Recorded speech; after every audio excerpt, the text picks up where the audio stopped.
Lancez-les. Voilà. Alors, frères et sœurs en Christ et en humanité, nous voici donc au terme de l'année liturgique A, en ce 34e dimanche du temps ordinaire. Dès dimanche prochain, nous débuterons une nouvelle année liturgique, l'année B, qui commencera avec ce qu'on appelle le temps de l'Avent. Alors aujourd'hui, c'est l'occasion pour nous, comme le font les comptables de savent, à la fin d'un exercice, il faut faire le bilan. Et donc, nous devons faire également notre bilan de notre marche à la suite de Christ. Et ce bilan, nous allons le faire à la lumière de la parole de Dieu. Première question pour notre bilan: ai-je été fidèle au Christ durant toute cette année liturgique? Ai-je été fidèle aux exigences de mon baptême, de ma vie d'homme ou de femme mariée, ou encore pour les prêtres de notre ordination? Ai-je participé à la vie de l'Église à travers les mouvements, les surveys, les contributions paroissiales et j'en passe? Ai-je été aussi sensible à la souffrance de l'autre, de mon frère, de mon prochain, celui qui est juste à côté de moi? Sûrement pas. L'évangile que nous venons d'entendre nous dit que Jésus a voulu tout simplement prendre le visage des personnes qui sont mises de côté. Il a voulu prendre le visage de ceux qui ont faim et soif. Il a voulu prendre le visage des étrangers. Il a voulu prendre le visage des malades, des prisonniers. Il a voulu prendre le visage des personnes qui sont nues.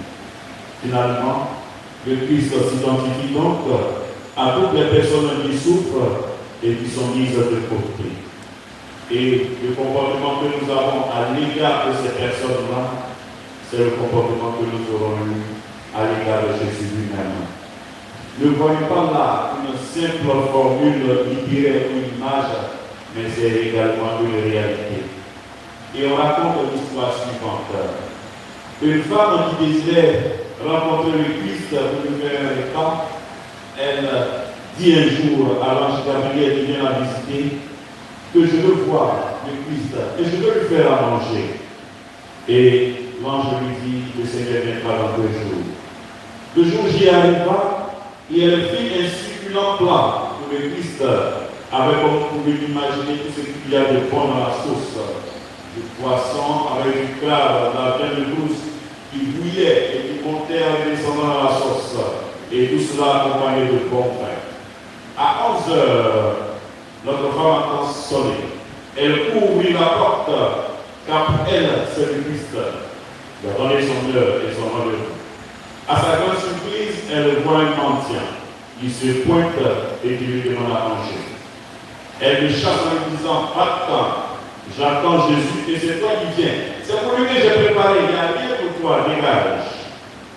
À 14 heures, c'est un homme couvert de plaies qui sonne à la porte. Celui-ci demande simplement à boire, et c'est le même scénario.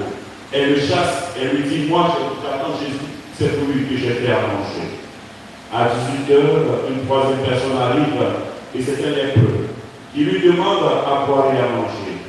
Elle lui rétorque en disant: et toi, quitte-toi, on n'a qu'à bonne personne, et puis c'est toi qui te présente. Allez, va-t'en. Et elle attendra jusqu'à minuit, point de Jésus-Christ. Elle s'est dit et dit: mais Seigneur, je t'ai fait à manger, et puis tu n'es pas venu. Et une fois le répond intérieurement: ma fille, je suis venu à 3 reprises et tu ne m'as pas reconnu. La première fois, j'étais le mendiant qui t'a demandé à manger. Ensuite, la seconde fois, j'étais l'homme couvert de plaies qui t'a demandé simplement à boire. Et la troisième fois, j'étais le lépreux qui voulait boire et manger. Ma fille, je t'ai dit, tu aimeras le Seigneur ton Dieu de tout ton cœur, de toute ton âme, de toutes tes forces, et tu aimeras ton prochain comme toi-même. La dame s'est mise à pleurer et a regretté son attitude. Elle comprit que le Christ, c'est l'autre, c'est le pauvre, c'est le marginalisé. Et le Seigneur lui-même de nous dire: celui qui dit aimer Dieu qui ne voit pas et qui n'aime pas son frère qui vit près de lui, celui-là est un menteur.